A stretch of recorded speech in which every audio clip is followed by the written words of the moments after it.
Welcome to The Code. Construction, design and engineering. This is India's #1 construction podcast. So you are a rare blend of developer, professor and author.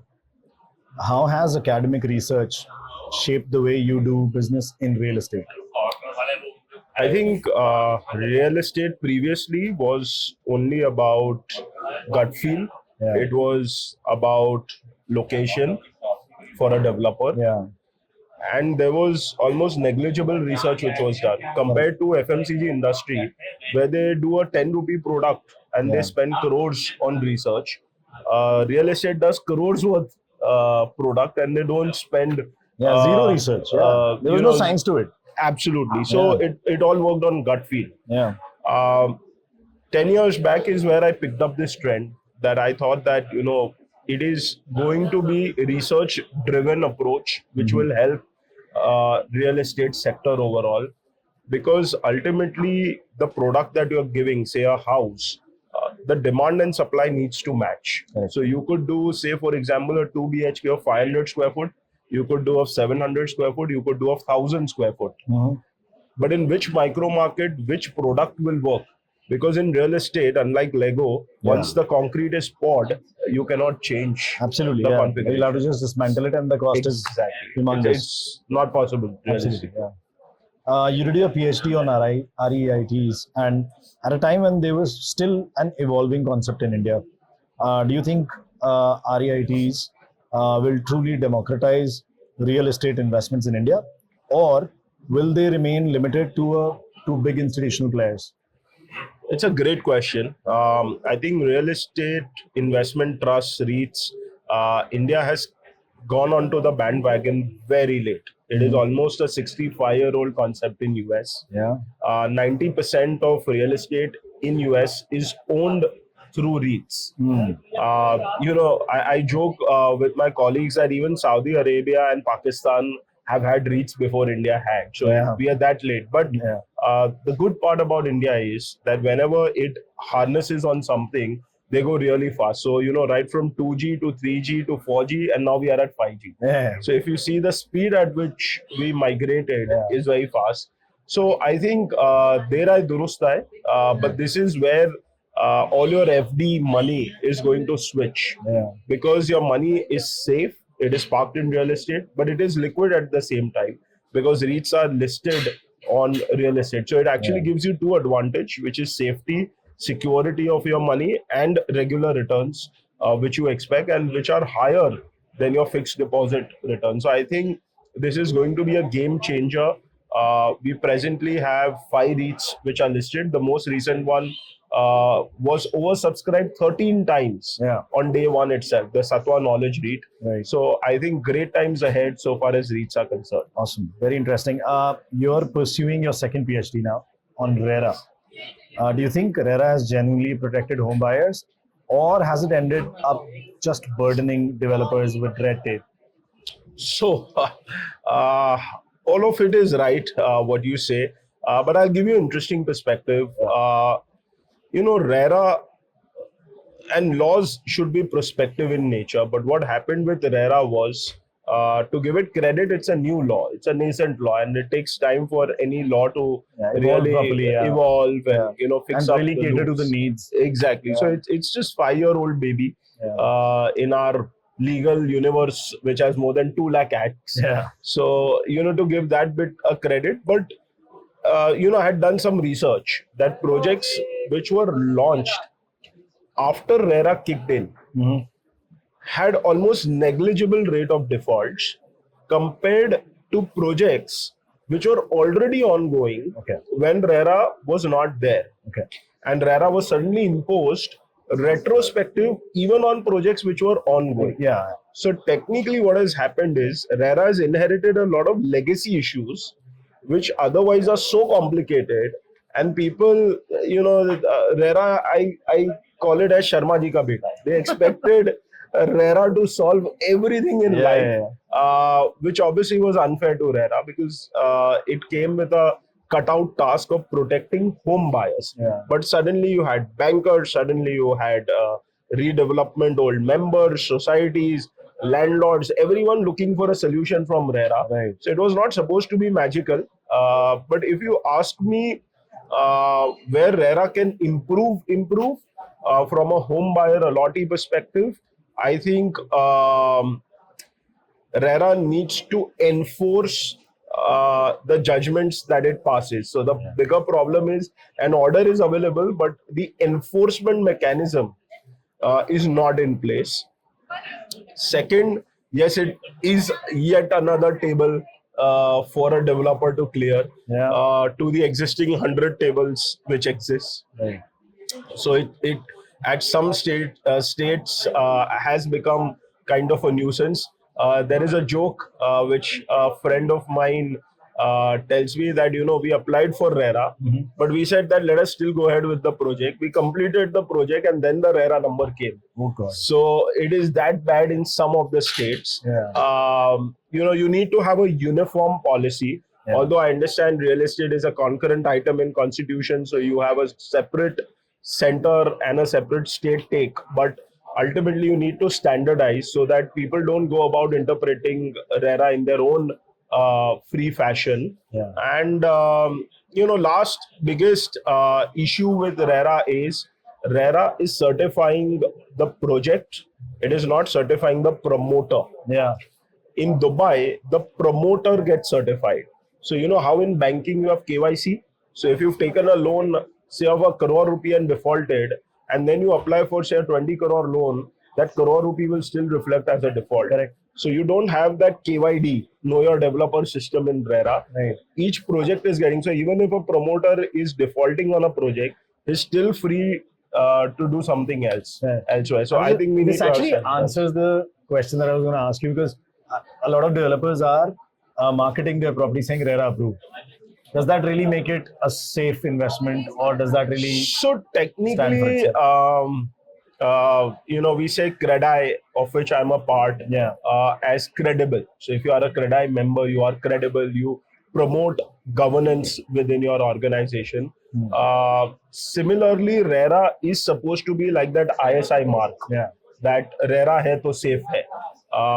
But in Mumbai, where I come from, in a micro market called Dombivali, we had an interesting scam where RERA number was put, bankers gave loan, home buyers bought flats, also took home loans, but no one actually went on to verify whether that number was accurate or not. So people just actually mentioned RERA number, like a random lottery number they just put. And people just, I think the point is that you don't blindly go that whether there's a RERA number in place. Verify the details behind that RERA number. Go to the site, see what, and RERA is a jackpot of information. It has everything over there. The bigger problem is people are taking a shortcut and just looking at the RERA number. What they should actually look at is the details of the project, and that will also explain to you if the RERA number is correct or not. So that was a sync. Also, I think there needs to be, it amazes me that all the authorities operate in their own silos. So we need to have synchronization between the local municipality and RERA, so that if they are approving or rejecting something on an automatic basis, RERA should reject or accept something. So that but that's not part of policy anywhere right now. Exactly, but that is what is required because RERA is going a little out of scope, out of jurisdiction, and taking over the role of BMC and doing questions which they are not supposed to. It puts a lot of burden within the organization. Exactly, because it's becoming an unpredictable pitch, right? You're told that the match is at Wankhede and you end up playing in Delhi. So suddenly the whole ball game is changed. Do you think the way it was marketed at the very onset, that the savior is here, that this act will change everything, in a way, like the expectations actually went up? Isn't that true about everything that the government has been doing in the last 10 years? It's more a marketing pitch. But I'm happy that at least real estate, which is the second largest employer after agriculture, which contributes almost 7% to India's GDP, has a regulator in place. And you need a regulator. In like maybe a decade or little less than that, surpass agriculture also. And we're seeing right now the boom of real estate. I think the foreign capital is very comfortable because finally there is a regulator. In financial markets, you have SEBI, you have IRDA. So you need a regulator ultimately. Fair. You hold the world record for maximum books authored in real estate. Which book do you think changed the industry narrative the most and why? So I think my latest book called Mumbai Housing Focus was a very interesting one where Mumbai is made of 80 plus pin codes. RERA data is mapped by pin codes. So we actually pulled out the data from RERA using data analytics and we analyzed the data to highlight that if you are looking to do, say, a project in Mumbai 20, what should be the configurations that you should look at? What is your competition doing? What works? What doesn't work? So that gave you such great insights that even before acquiring the project, you had a full download on what will work and what will not work. Interesting. My second book, which I'm very happy and proud about, is the Real Estate Dictionary, which has 10,000 plus jargons of real estate. And real estate is full of jargons, whether it's construction, finance, liaison, marketing, sales. So what we've done is we've created India's first real estate dictionary. It has 10,000 words. And any jargon that confuses you, just look up. Very interesting. And I see a lot of property papers having that language, which is written in either an old form of Urdu or an old form of any other language, which was used by the tehsildars, before. And वो किसी को आज interpret करना, like it's one of the it's very difficult, right? And even the way land is measured, varies across states. Every 10 kilometers the measurement is different. You have acres, you have gunta, you have square meter, you have square yard, you have square foot.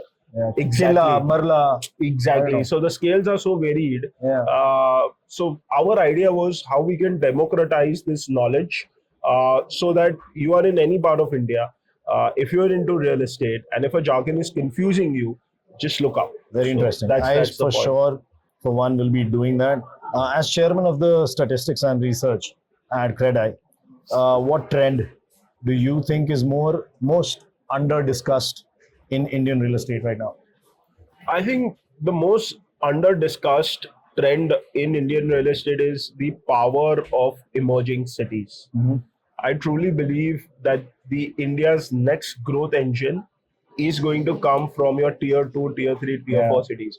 I think the media and the system is very fascinated with the 8 tier 1 cities. But that's where a lot of money has been put in, right? Exactly. So, but if you actually see on ground data, if you actually go to these cities, you will be amazed. I was recently at Bhubaneswar. They are making a 47-storied building. 47-storied building. World-class architects, world-class teams are working. So I think the real game over here is going to be your emerging cities. We have 200 plus emerging cities in India, and they will be the growth engines. I think it's high time we all start discussing at these cities. Looks like a great opportunity as well. I think absolutely investment point of view as well. Like you see better growth in these cities than in stocks, like they call it multi-baggers. Your real multi-baggers are these emerging cities. Treat them as startups which are going to explode. Prices have tripled. Prices have gone 5x in these emerging cities because now you have alternate real estate which is taking the limelight. So it's no more only residential, office space, malls. You have data centers, you have warehousing, you have logistic parks, you have cold storages, you have co-working, you have co-living, you have student housing, you have healthcare, you have senior living. So there are at least 13 asset classes except your traditional real estate, which has grown and which is a big market for emerging cities. But confidence gets a dent when you see situations like the scams happening around Dholera right now. It was sold like hotcakes. Like for 2-3 years, everybody was on the Dholera bandwagon, right? So then the trust sort of depletes immediately. Right? What can someone do? I have an observation, right? That in India, it takes an accident or a scam for a law to be made. Yeah. So people get vigilant only. So the way I look at it is, okay, it happened fast, good. Otherwise, if it would have happened later, it would have got discovered later, we would have had larger mess. So I think one scam or one accident is part of our system to be vigilant. But SM REITs, and I'll bring that topic out, was the first time that SEBI, without a fraud happening, has actually proactively enacted something, because potentially there were fractional ownerships which were going to be fraudulent and which were going to create a huge mess. Okay. 10% was organized, 90% was unorganized. So it was preempted. And this is the first time I've seen that a government body is actually preempted a mess. Very nice. And beautifully designed a legislation which does not ban or negate what was going on, but created a system such that there was no motivation to be part of that. So I think it was a beautiful piece. And I think what happened in Dholera, unfortunately, like in every industry, you have 20% rotten apples. Unfortunately, like Bollywood, real estate is glorified by media. So they only focus. I'll tell you something very interesting. On my flight today, I was reading a paper. The paper headline mentioned that developer has defrauded worth XYZ crores.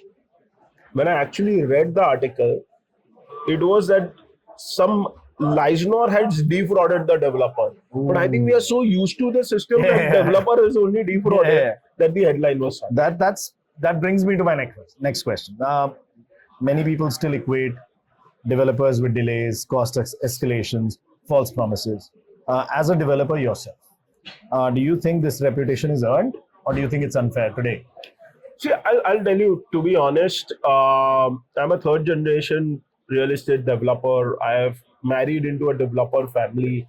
And, as a new age entrepreneur, I'm fortunately blessed with an enterprise which is well settled, with funds and finances which are well in place. And it's my full intent to deliver and be at peace. I mean, I don't want to be edgy in any sense. But unfortunately, the system that is designed, EODB, or what they call as ease of doing business, is only a 5-star topic. Every year for 20 years, they discuss that. Nothing's happening. And it's a catchy topic to discuss, by the way. Yeah, it's a 5-star conference topic. Another fancy one, single window approval clearance. Love that one as well. We have 80 approvals to be taken.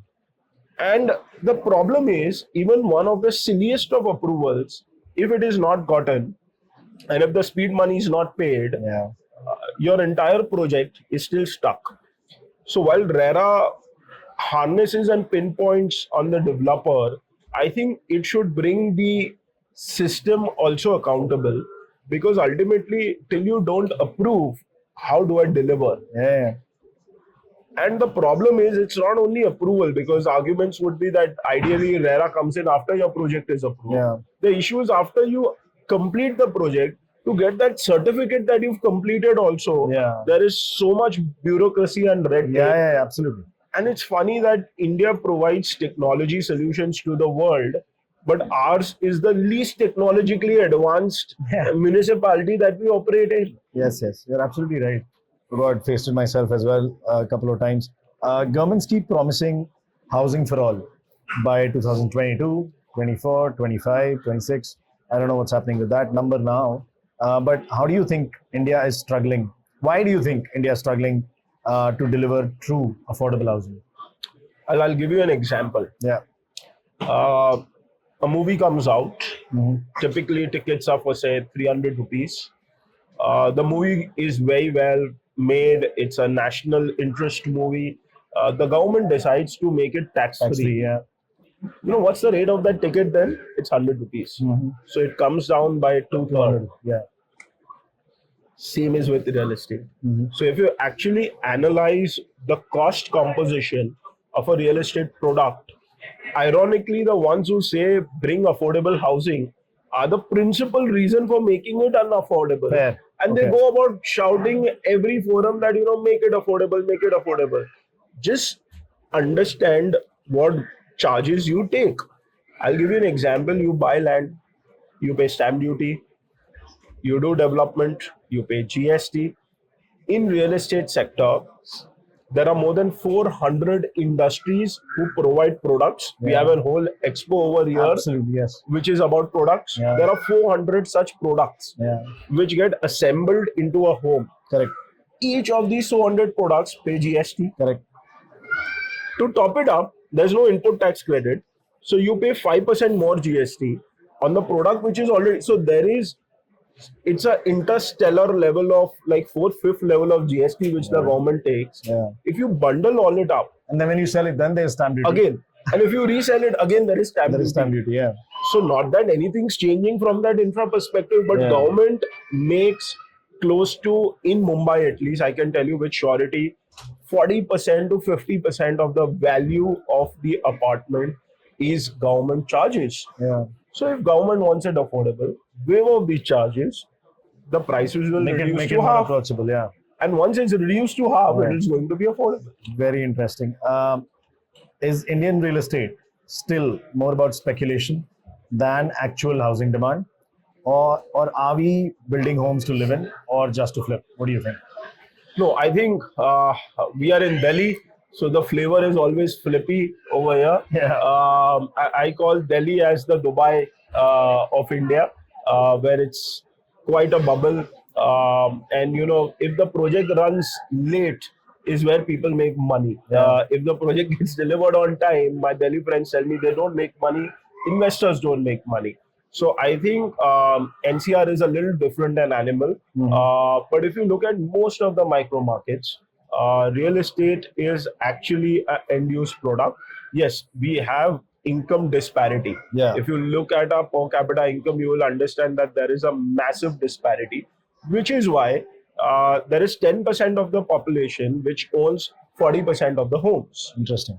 And 90% is owning 50%, and hence you have the slums and you have all of these kind of things. So because this 10% population is owning 40% of the homes, a lot of it comes to your notice that suddenly there are way too many people who are owning too many homes, but it's only 10%. Fair. Okay. If you had the power to rewrite RERA today, what's the first clause that you will remove or add? I think the first thing I will have is that certify the promoter. Make it a system like KYD and do not certify only the project, because address the root cause and it'll be sorted.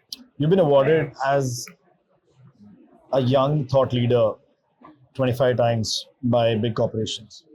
Some critics say that these awards are more about networking and PR than actual contribution. What's your take on it? So I think 90% of the awards are marketing, right? Ultimately, and that works across the industries. You go to Bollywood or you go to automobile or any sector, it's ultimately a marketing tool, because you want to showcase that you are alive, kicking in, and you are doing well. So it's a marketing tool that you use. In order to be appear visible, active. To be visible. Absolutely. To showcase that, you know, you are out there. It's a system built around it, right? So, and it is a kind of surrogate marketing. So, you know, alcohol was not allowed to market directly, so they went into making Bisleri water or, you know, do some CDs. So, I say awards or conferences or conclaves, they have a mix of paid seats and a mix of actual merit-oriented things. So, 90%. 10% still have their mark on credibility, where they are very clear that the objective is to acknowledge and honor merit. Money they make from different avenues, because they've raised the bar of the award itself so high.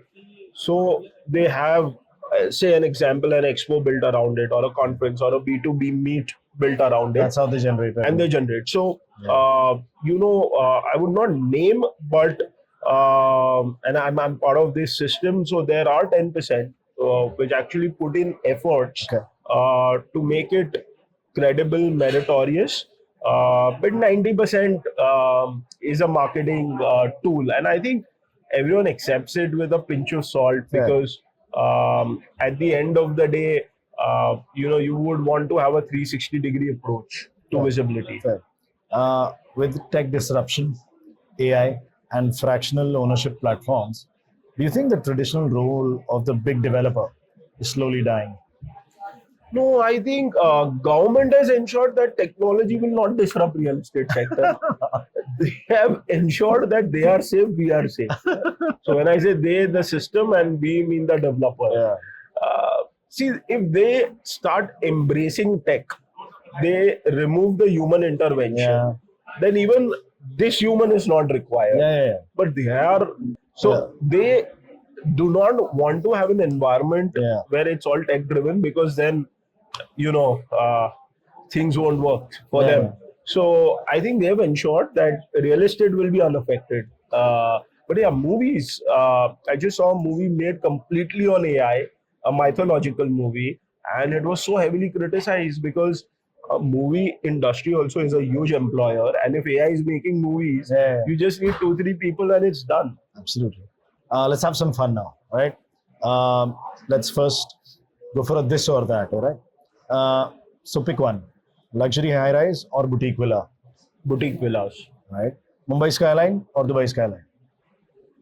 Heart is with Mumbai. The mind says Dubai. Fair. Okay. Author or developer? Developer. Okay. RERA or no RERA? RERA, for sure. Okay. Amazon bestseller or CREDAI chair? CREDAI chair, any day. Okay. What's one real estate project you wish you hadn't done, or one mistake you wish you would never repeat? I think there is a project in South Mumbai, and we underestimated the approvals of those. And I really wish we had not done that, because a project can really set you 10 years back. A right project can take you 10 years ahead. So I think in hindsight, if we wouldn't have gone on that, we probably would have been a little more lighter on our bandwidth. Okay, fair. If budget, law, and politics were not an issue, what's the one project you'd love to build in Mumbai?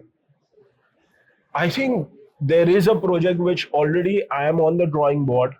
Super iconic project, 360-degree sea views, and it's very rare for an apartment to have both green views and a sea view. So you either get a green view or you get a sea view. This is one project which has 360-degree green view and sea view, and it's in South Mumbai. Super kicked up about working on that, and it's a high-rise tower of 200 meters.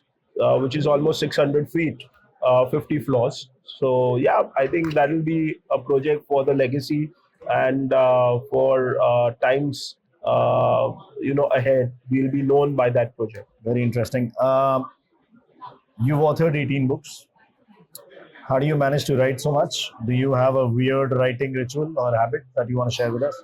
Oh yeah. So I've done 24 books, but I'll tell you. It's like a developer who's done 100 projects. So there is persistence, there is a science to it. Most people struggle to complete a book because they go round about the content. I think, and I will share with you quick 4 things that you need to do to create a book in 30 days. Okay. First thing, identify the topic. Most important, where do you think the reader's interest will be? Second thing, identify the chapters that you would like to write, and write 4 or 5 points within that chapter so that you will get the flow of the book. Okay. Third, review that flow. So a lot of chapters will get redesigned, a lot of pointers within the chapters will be redesigned, etc. Okay. And this is 60% of the job. Once you are over there, now is the third part, which is the simplest part, which is filling in those chapters, but important. Don't look back. Go ahead. It has to be a 25,000 word book or 30,000. Lesser won't work well. More becomes too voluminous. And last and the most important, your cover. 70% of the people who buy books don't read the books. They buy the cover. As they say, don't judge the book by its cover, but people judge the book by its cover. Yeah.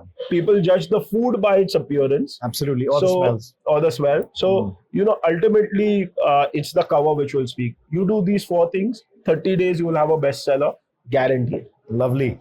I think that's an awesome insight to have. If I gave you 100 crore rupees to invest today, where in India would you buy land? I would do data center. Data is the new oil. India laws are very favorable for data centers. India's data has to be India's data has to be in India.